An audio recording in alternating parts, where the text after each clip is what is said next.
Spoken.com. IELTS. Cassette 2, Side 2. Practice Test 4. You will hear a number of different recordings, and you will have to answer questions on what you hear. There will be time for you to read the instructions and questions, and you will have a chance to check your work. All the recordings will be played once only. The test is in 4 sections. Write all your answers in the listening question booklet. At the end of the test, you will be given 10 minutes to transfer your answers to an answer sheet. Now turn to section 1 of your question booklet.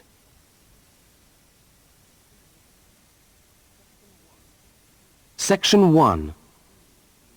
2 students meet on the university campus. They start a conversation together. First, look at questions 1 to 5. For each of the questions, 4 alternatives are given. Decide which of the alternatives, A, B, C or D, best fits what you hear on the tape and circle the appropriate letter.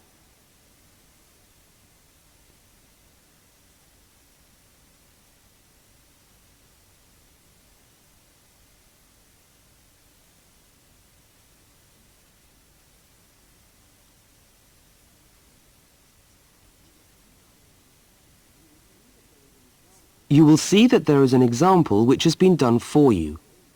On this occasion only, the conversation relating to the example will be played first.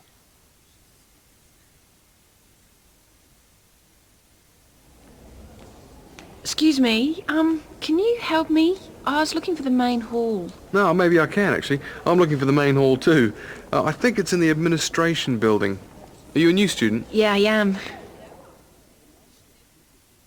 The man says he's looking for the main hall too. So A has been circled. Now we shall begin. You should answer the questions as you listen, because you will not hear the recording a second time. Now listen carefully to the first conversation and answer questions 1 to 5.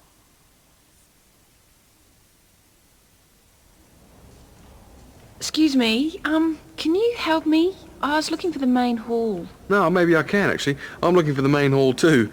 I think it's in the administration building. Are you a new student? Yeah, I am. Yeah, I thought you looked as lost as me. I'm trying to find the admin building too so that I can register for my course. But I don't seem to be having much luck. Well, look, according to this map of the campus here, you go straight up the steps, turn left, and the building's on the right. Okay, let's see if we can find it. Ah, this looks right. Yeah, it must be. Look, there are hundreds of other people here. There must be at least 50 people in the queue. We'll be here till gone 2 o'clock at this rate. Yeah, and I'm starving. So am I. Actually, I was on my way to the canteen to get something for lunch. Why don't I go to the canteen and buy something, and you stay here and wait? Good idea. What would you like? Pizza, sandwich, hot dog, fried rice? They do everything. Oh, something easy. Takeaway fried rice sounds good. Okay, fried rice. No, on second thoughts, I'll have a cheese and tomato sandwich. Right, 1 cheese and tomato. Anything to drink? Yeah, give me coffee, would you? Hot coffee's a bit hard to carry. What about a Coke or an orange juice? Get me an orange juice then. Look, here's $5. Oh, yeah, take $2 back. Shouldn't cost me more than $3. Well, get you the 5, we'll sort it out later. Oh, and could you get me an apple as well? Okay, back in a minute.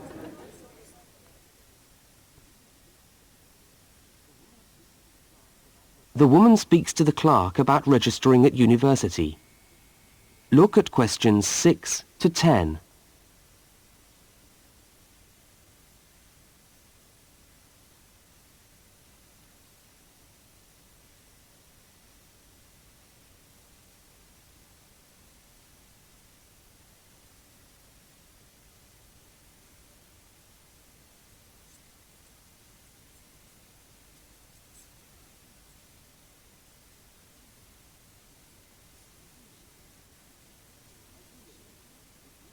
As you listen, complete the form by filling in the numbered spaces 6 to 10.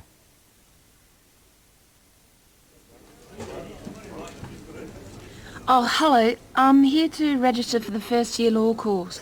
Oh, I'll just have to fill out this form for our records. What's your name? Julia Perkins? Can you spell that for me? Yeah, that's Juliaperkins. Address? Flat 5, 15 Waratah Road. That's Waratah, Brisbane. Brisbane. Oh, and your telephone number? Oh, we haven't got the phone on yet. We've only just moved in. Okay, well, can you let us have the number once the phone's connected? And I'll make a note here, to be advised. And the course? Beg your pardon? What course are you doing? Oh, first year law? Right.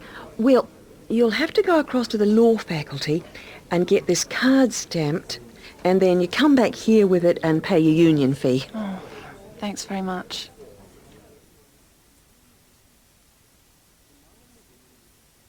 The man and the woman meet up again. Look at questions 11 and 12 and circle the correct answer.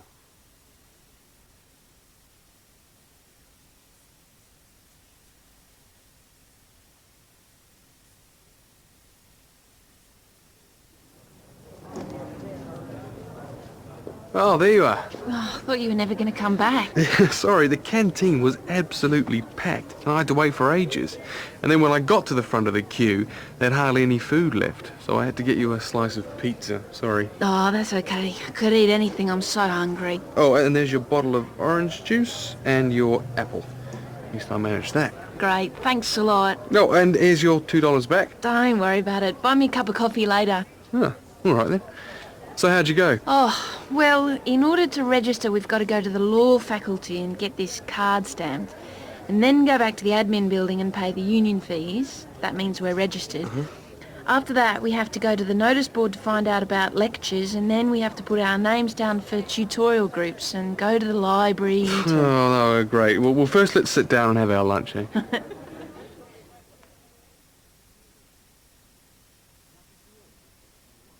That is the end of section 1.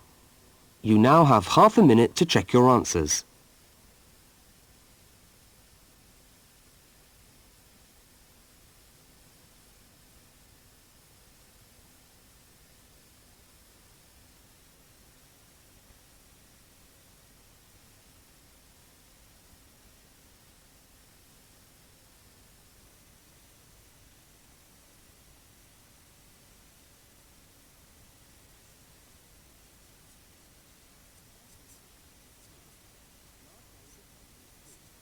Now turn to section 2.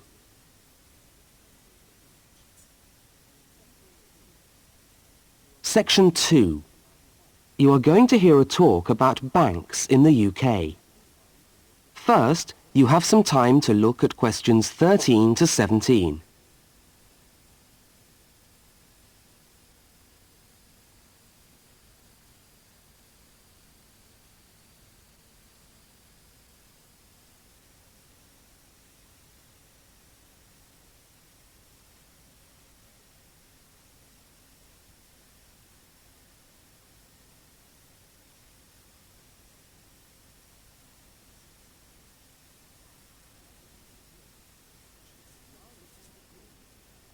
Now listen to the talk and complete the notes by filling in the numbered spaces 13 to 17.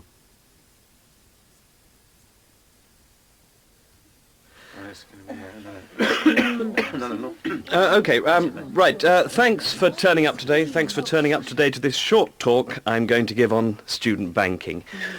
Many of you are unfamiliar with the way banks work in this country, and today's talk should just give you a few starting points. I will, of course, answer any questions at the end. Right, well, as you probably know, you'll need to open a bank account while you're here. It's the safest place to keep your money, and it's best to open an account with one of the major banks. You should each have a handout with the names and addresses. Yeah? Right. There's Barclays in Realty Square, National Westminster in Preston Park, Lloyd's in City Plaza, and Midland in Hope Street.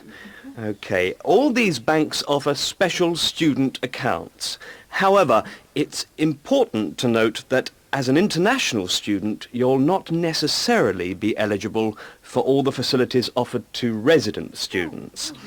Now, as an international student, you will need to provide evidence that you can fund yourself for however long your course lasts. Banks have different policies, and the services that they'll offer you will depend on your individual circumstances and on the discretion of the bank manager involved. So it's a matter of going there and finding out about your own particular situation. Right. When you do go to open a bank account, you should take some documentation with you. I've already mentioned that you must be able to support yourself. In addition to this, most banks ask you to bring your passport and your letter or certificate of enrolment. Okay? Now, by far the most useful type of account to open is a current account. When you do this, you will actually get what is called a student account, which is a current account with special concessions for students. When you open the account, the bank will give you a checkbook, and you can use this to draw money out as you need it. If you need to write checks in shops, you'll also need a check card. This is really an identity card, which guarantees that correctly written checks up to the value stated on the card will be honoured by the bank. Okay? Everybody with me so far? Now look at questions 18 to 21.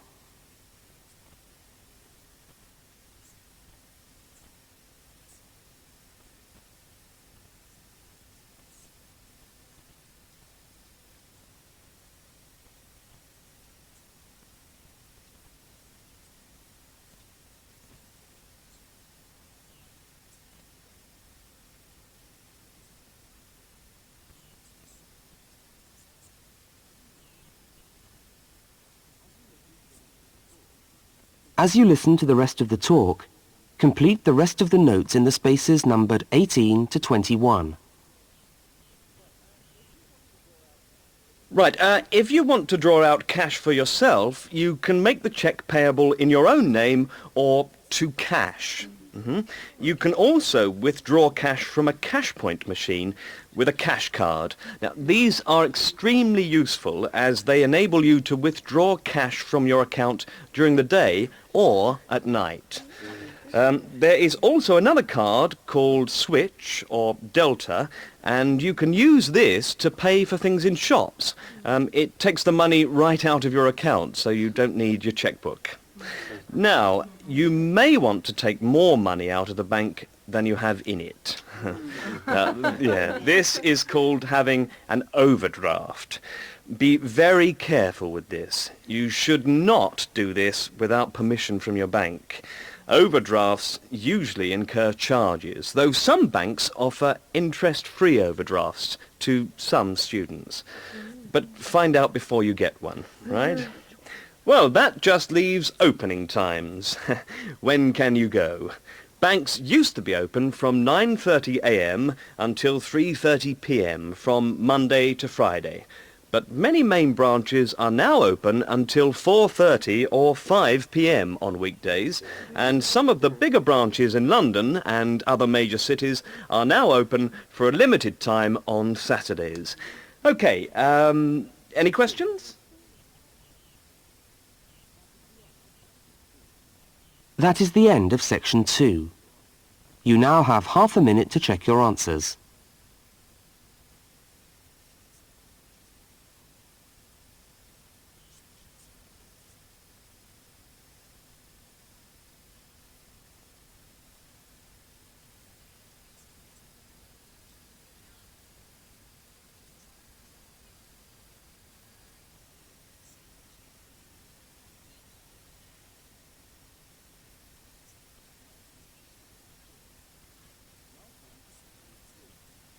Now turn to section 3.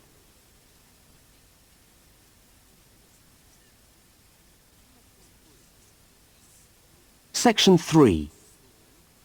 two students, Dawn and Ilmar, are discussing a project that they are working on together. First, you have some time to look at questions 22 to 25.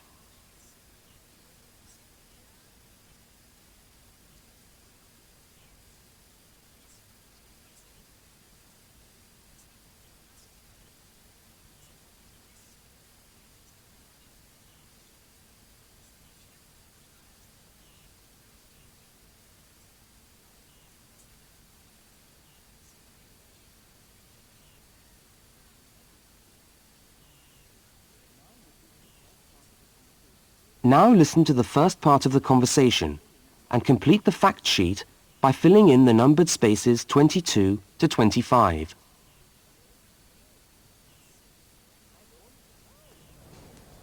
Hi, Dawn. Oh, hi, Ilmar. I'm glad I've bumped into you. I've just found a great idea for the presentation we've got to do for Dr. Banks next month.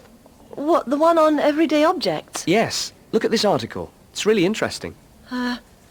The aluminium Coke can? You know, Coca-Cola cans, soft drink cans. Look, let's sit down here. Have you got a minute? Sure. I'll just get my bag. Okay.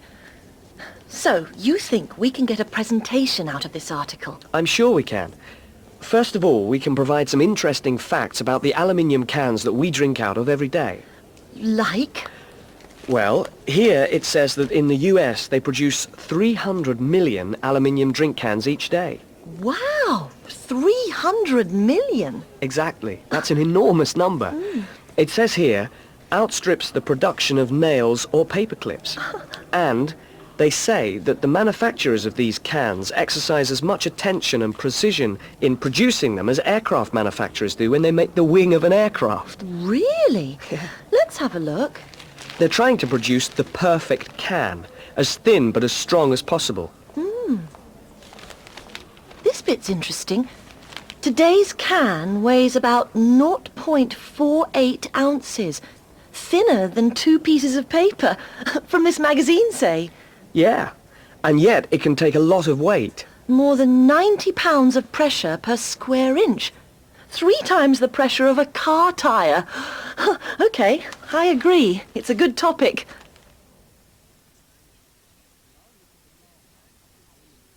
Now look at the diagram of the aluminium can and at questions 26 to 31.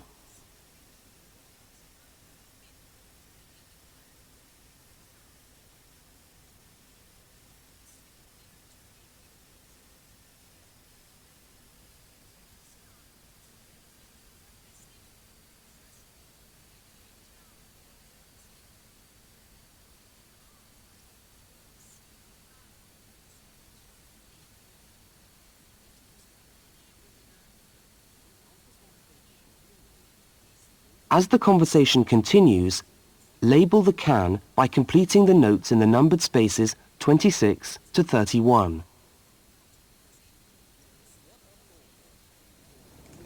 What I thought was that we could do a large picture of a Coke can and label it, and then talk about the different parts. Look, I've done a rough picture here. Okay, so where shall we start? Well, the lid is complicated. Let's start with the body first.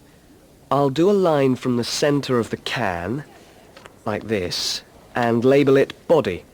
What does it say? It's made of aluminium, of course, and it's thicker at the bottom. Right, so that it can take all that pressure. And then I think you should draw another line from the body for the label. Right, label. The aluminium is ironed out until it's so thin that it produces, what does it say? A reflective surface suitable for decoration. That's right. Apparently it helps advertisers too. Yes, because it's so attractively decorated. Good. And then there's the base. Yes, it says the bottom of the can is shaped like a dome so that it can resist the internal pressure. That's interesting. I didn't know that. Nor did I.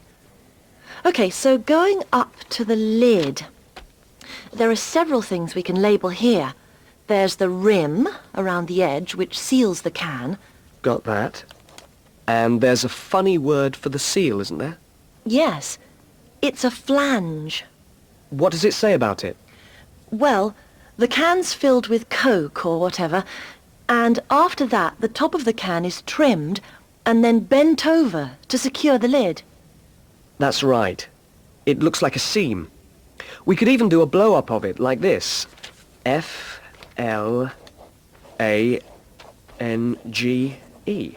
Yes, that would be clearer. I think we should label the lid itself and say that it constitutes 25% of the total weight. 25%? So it's stronger than the body of the can. So to save money, manufacturers make it smaller than the rest of the can. Didn't know that either.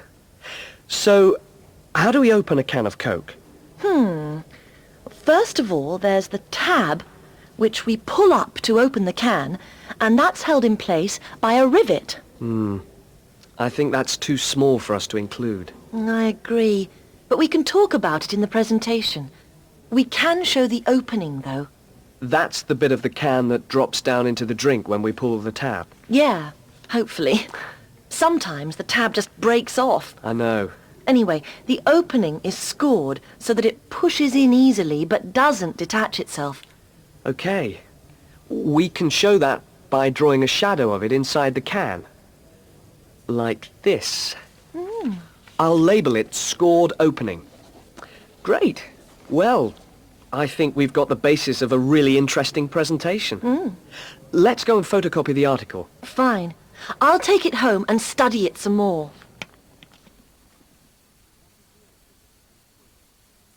That is the end of section 3. You now have half a minute to check your answers.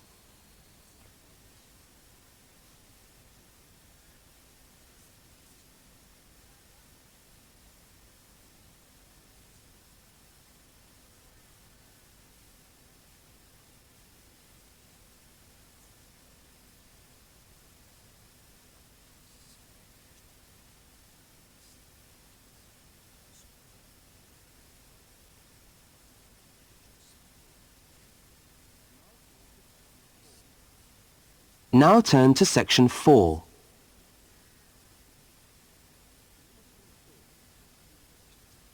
Section 4. You are going to hear part of a short university lecture. First, look at questions 32 to 42.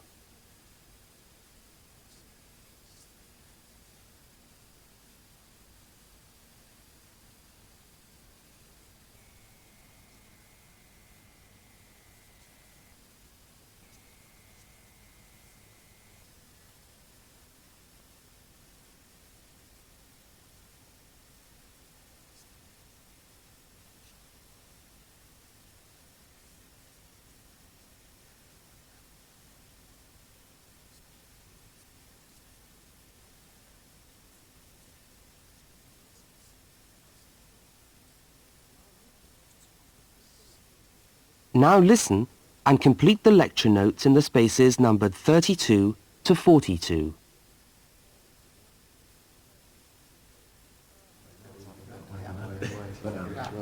Good morning and welcome to the university's open day and to our mini lecture from the Sports Studies Department. Now, the purpose of this lecture is twofold. One, we want you to experience a university lecture to give you a taste of what listening to a university lecture is like. And two, we want you to find out something about the sports studies program at this university. So feel free to ask any questions during the talk and I'll do my best to answer them. Right, so what does a course in sports studies involve? Well, you wouldn't be blamed for not knowing the answer to this question because sports studies as a discipline is still comparatively new. But it's a growing area and one which is now firmly established at our university. Now, there are 3 distinct strands to sports studies, and you'd need to choose fairly early on just which direction you wanted to follow. And I'll just run over these now. Firstly, we've got the sports psychology strand. Secondly, we've got the sports management strand. And last but not least, there's the sports physiology strand. So just to recap, there's sports psychology, sports management, and sports physiology.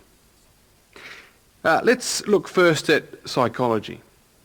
Now, the people who study sports psych want to work with top athletes, and they're looking at what will take those athletes that 1% extra.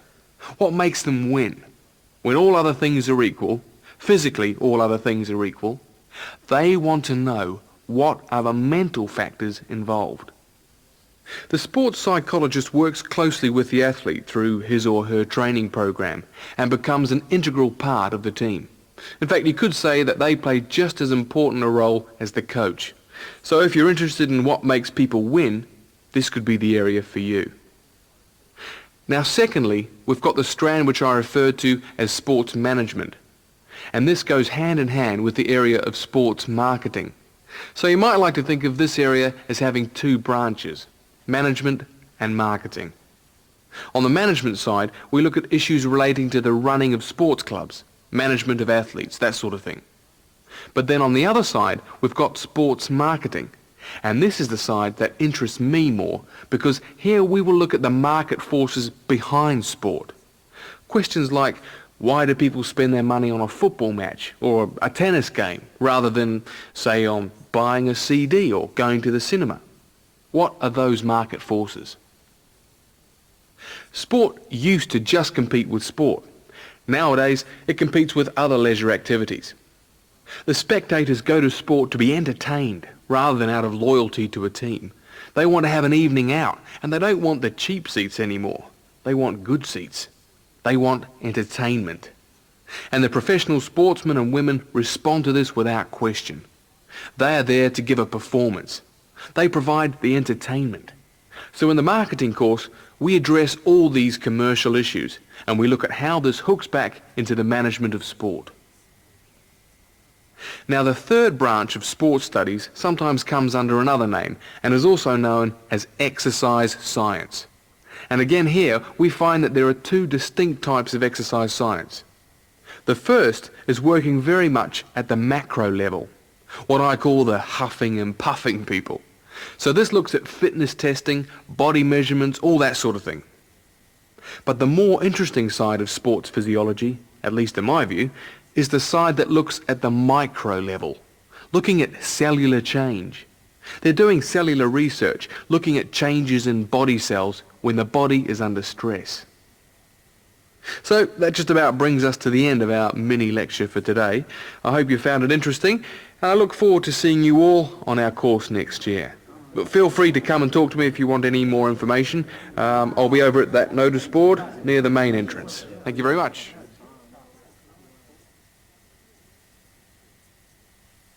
That is the end of section 4. You now have half a minute to check your answers.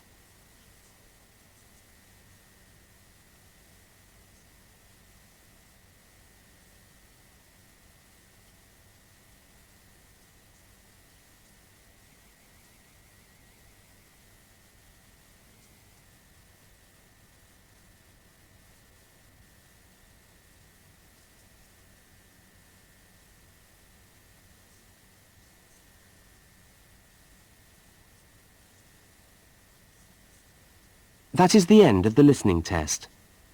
You now have 10 minutes to transfer your answers to the listening answer sheet.